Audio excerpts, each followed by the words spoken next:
Our next speaker is someone who we've had before, always enormously popular. The publisher of Forbes, Rich Karlgaard, is, as you'll know, a pilot. Often writes about flying his Cirrus, and often writes about the intersection of technology and the economy. Certainly, Rich has spoken more than most about the way general aviation and technology can be used to change our economy, to allow people to operate and innovate out of small towns and rural communities all across the United States. Rich, in addition to writing for Forbes magazine and as the publisher, is also on a number of television shows regularly, CNBC, Fox with Kudlow. He is the author of a book, Life version 2.0, and we're delighted to have him back with us today at the 65th Annual Meeting and Convention. Please help me welcome the publisher of Forbes magazine, Rich Karlgaard.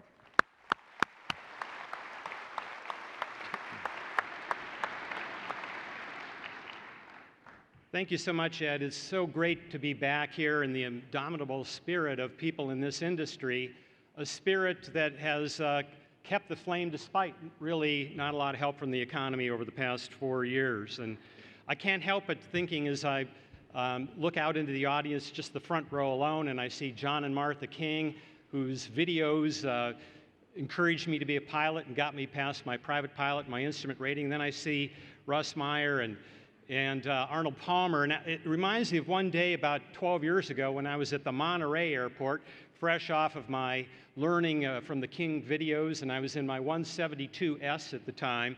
And the only other plane on the runway was a Citation 10. And I never figured out whether it was Russ or Arnold, but I thought, here is the wonderful span of Cessna, my 172 and their Citation 10. So it's great to see that. I'm going to talk about the economy, and a lot of things were alluded to, things that are holding back growth in the economy specifically to this industry. But I want to make a political prediction first, since some of you have heard there's going to be an election next week. And my prediction, I'm 100% certain of this, is that somebody's really going to lose their reputation a week from today. And I'm talking about the polls. If you look at the four most accurate polling mechanisms and predictors of recent elections, the 2008 presidential election, the 2010 congressional election, there would be 4 of them. And 2 of them right now are favoring a Romney win, and 2 of them are favoring an Obama win. Now, favoring a Romney win, one of them is Scott Rasmussen, very accurate pollster. He has Romney up about 6 points nationally as of today, and about 2 points in Ohio. So he's beginning, according to Scott Rasmussen, Governor Romney is beginning to pull ahead decisively in Ohio, if you can call 2%, but if you look at the trajectory. And then you look at another polling mechanism that has been very accurate. It's realclearpolitics.com. And what Real Clear Politics does is average the 6 most successful polls over the last 2 election cycles. And realclearpolitics.com now shows Romney with about a 2-point lead nationally, and even beginning to pull ahead in Ohio. So this would appear to say that Romney has really got the momentum behind him. There are 2 other pollsters, though, that also have an impeccably good record at predicting election. Well, one of them is a pollster, and one of them I'll get to in a minute. The pollster who's been very accurate is Nate Silver, who has a blog called 538, and he writes a column for the New York Times. And he was quoted yesterday as saying he thinks President Obama has a 73% probability of winning re-election. This is endorsed by the 4th mechanism, and it's not a poll, it's actually an Irish betting site. An Irish betting site called InTrade. And believe it or not, this is a great example of how futures markets work.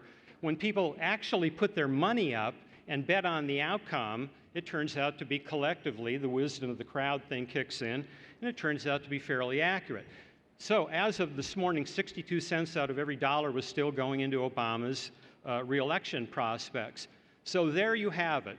Somebody's going to be wrong. Is it going to be Scott Rasmussen and the Real Clear Politics average of polls, or will it be the Irish betting site InTrade?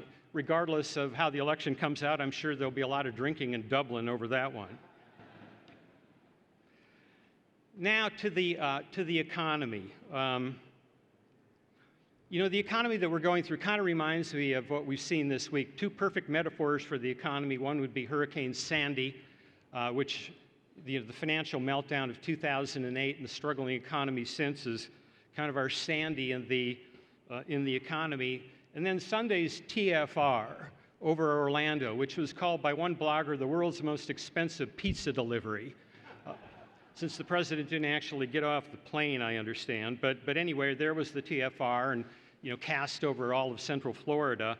That's kind of representative of the lack of help, other than the senator and the congressman, but certainly from this administration, not a lot of encouragement. And as a result of all of this, the economy, since coming out of recession officially in June 2009, has averaged 2% growth.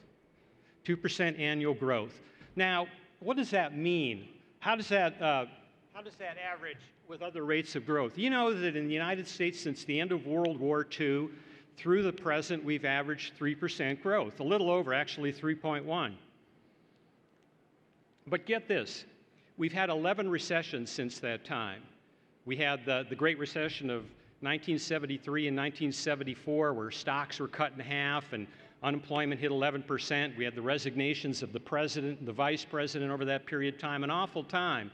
And we had this most recent Great Recession. And despite all of those recessions, 11 of them, 2 of them real killers, we've averaged 3% growth or slightly better.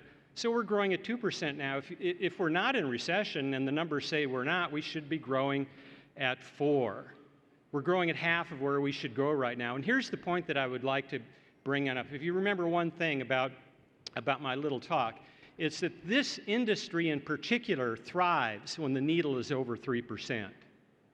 This industry is a 3% plus industry. That's when the symbiotic relationship between the economy helping aviation and aviation helping the economy really kicks in. And it's hard to get to critical mass, isn't it, when we're at 2% growth? So this election, the domestic issue, the mother of all issues in this on the domestic side, is how do we get back to 3% to 4% growth?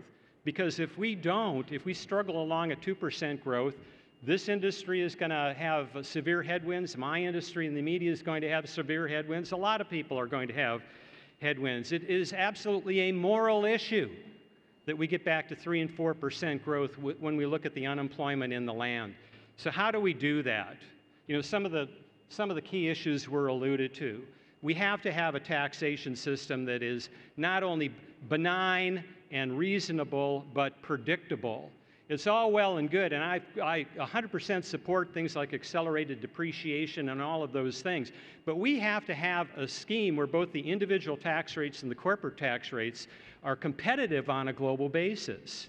You know, they're not competitive on a global basis. There's a school of thought that says, you know, when you look at the U.S. income tax rate, that it's fairly low on a global basis. Most other nations don't pay state and local income taxes on top of that, and sales taxes and capital gains as well. It's getting pretty stiff.